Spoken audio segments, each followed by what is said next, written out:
स्वागत है हमारे चैनल के एक और नए वीडियो में। आज के इस वीडियो में मैं इंजेक्शन के डिफरेंट टाइप्स के बारे में बताने वाला हूँ। इसके साथ ही साथ मैं इस वीडियो में ये भी बताऊंगा कि इन इंजेक्शन को बॉडी में कहाँ दिया जाता है। इंजेक्शन का मतलब होता है किसी व्यक्ति के शरीर में सुई के माध्यम से दवा को डालना।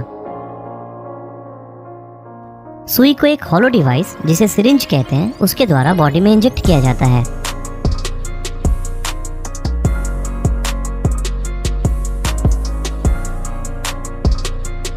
इंजेक्शन कई टाइप्स के होते हैं, जैसे कि subcutaneous injection, intramuscular injection, intradermal injection, intravenous injection, depot injection, intraperitoneal injection, intra articular injection etcetera. लेकिन इन सब में सबक्यूटेनियस, इंट्रामस्कुलर, इंट्रावेनस और इंट्राडर्मल प्रमुख इंजेक्शन है। आइए सबसे पहले ये जानते हैं कि दवा को इंजेक्शन के फॉर्म में देने की जरूरत क्यों पड़ती है। यूजुअली इंजेक्शन के थ्रू मेडिसिन देने से वो जल्दी ही बॉडी में एब्जॉर्ब हो जाता है, और दूसरा ये कि जो अल्टर ड्रग्स या मेडिसिन जो किसी और तरीके से बॉडी में एब्जॉर्ब नहीं हो पाता उसे इंजेक्शन के हेल्प से दिया जाता है। इंजेक्शन के डिफरेंट टाइप्स को जानने से पहले चलिए स्किन के लेयर को समझते हैं। स्किन कई लेयर से मिलकर के बना होता है, जिनमें सबसे बाहरी यानी कि ऊपर के लेयर को एपिडर्मिस, उसके बाद के लेयर को डर्मिस लेयर कहते हैं। डर्मिस लेयर वाटर स्टोर करने, बॉडी टेम्परेचर को रेगुलेट करने और विटामिन डी के प्रोडक्शन में सहायता करता है। तीसरे और लास्ट लेयर जो कि स्किन को मसल से अलग करता है, जिसे हाइपोडर्मिस या सबक्यूटेनियस फैट लेयर कहा जाता है। इस लेयर में फैट स्टोर रहता है जो कि हमारे बॉडी में हीट कंजर्व करने का काम करता है। तो चलिए अब इंजेक्शन के मेन टाइप्स को समझ लेते हैं।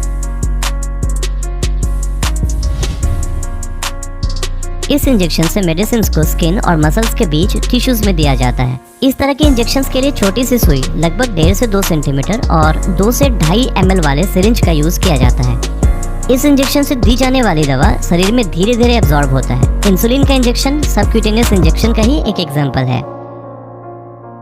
सबक्यूटेनियस इंजेक्शन को बॉडी में आर्म के ऊपरी एरिया में, थाई के बाहरी हिस्से में, पेट में नाभि के एरिया को छोड़कर और इसके अलावा बटक और हिप वाले हिस्से में लगाते हैं। इस तरह के इंजेक्शन को जनरली 45 डिग्री के एंगल पर लगाते हैं।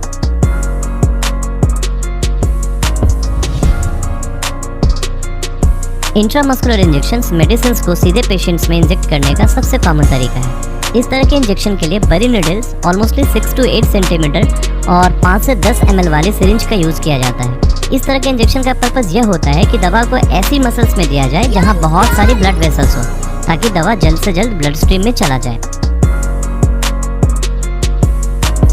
इंट्रामस्कुलर इंजेक्शन मुख्यतः आर्म के डेल्टॉइड मसल्स, थाई के वेस्ट्रस लेटरालिस मसल्स में, हिप के वेंट्रोग्लूटियल मसल्स में और बटक के डॉर्सोग्लूटियल मसल्स में दिया जाता है।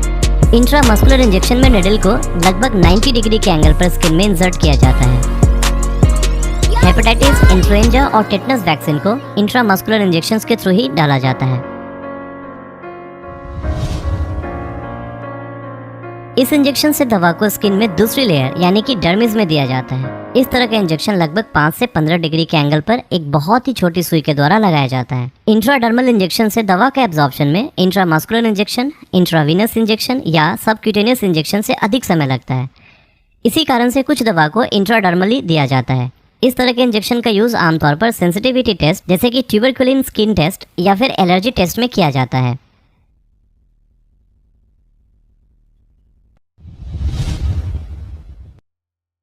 इस तरह के इंजेक्शन को सीधे वेन या नस में लगाया जाता है, ताकि दवा सीधे ब्लड स्ट्रीम में सर्कुलेट हो सके और इसका जल्द असर हो। इस तरह के इंजेक्शन के द्वारा उन लोगों को न्यूट्रिशन सप्लाई किया जाता है जो डाइजेस्टिव ट्रैक्ट के द्वारा न्यूट्रिशन नहीं ले सकते।